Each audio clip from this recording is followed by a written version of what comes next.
Buongiorno a tutti signori, bentornati sul nostro canale. Oggi notizia fresca che arriva direttamente dall'Inghilterra e che è stata anche confermata da Alfredo Pedullà nelle ultime ore. Manna sta spingendo per chiudere l'affare.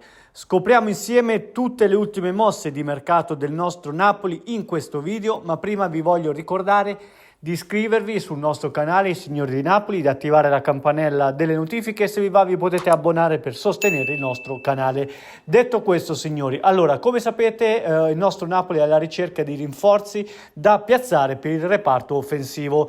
Lukaku sta facendo comunque una buonissima stagione, ma ovviamente come sapete non è più giovanissimo e di conseguenza il Napoli sta cercando un giocatore insomma in grado di sostituirlo e allo stesso tempo magari, perché no, riuscire a giocare al suo fianco, in quanto Conte la prossima stagione punterà forte sul 4-3-3 oppure tornerà al 3-5-2 e quindi ecco che servirà una mezza punta da affiancare al belga. Detto questo, diversi profili sono stati sondati dal Manna in questi giorni.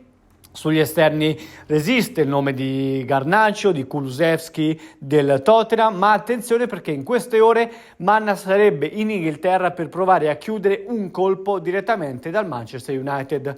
Non è Garnacho, per il quale comunque si continua a lavorare sotto traccia. Il preferito in questo momento dalla società azzurra è proprio lui. Ve ne abbiamo già parlato, si tratta di Højlund, ex Atalanta, che ha fatto maluccio nel Manchester United, un po' per motivi legati all'ambientamento in un altro campionato, in un altro paese, ma anche per la situazione difficile che si respira al Manchester United.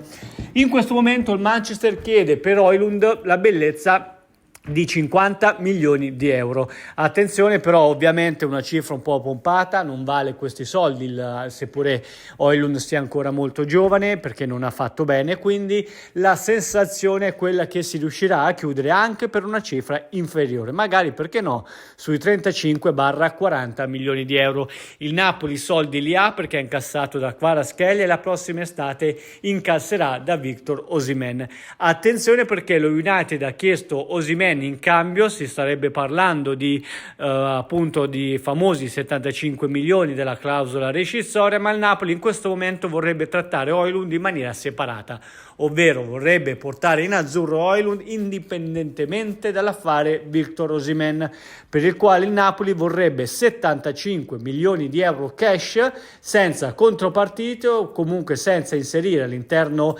dell'affare Osimhen altri giocatori.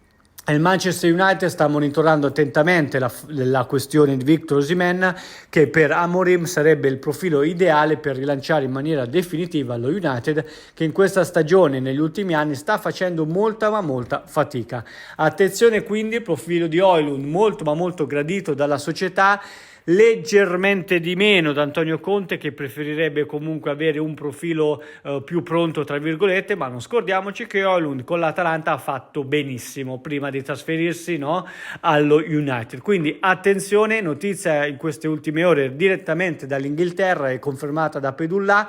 Manna fortissimo su Højlund, pronti 40 milioni di euro. Ditemi cosa ne pensate di Højlund, se secondo voi è un rinforzo da Napoli. Grazie per essere stati con noi.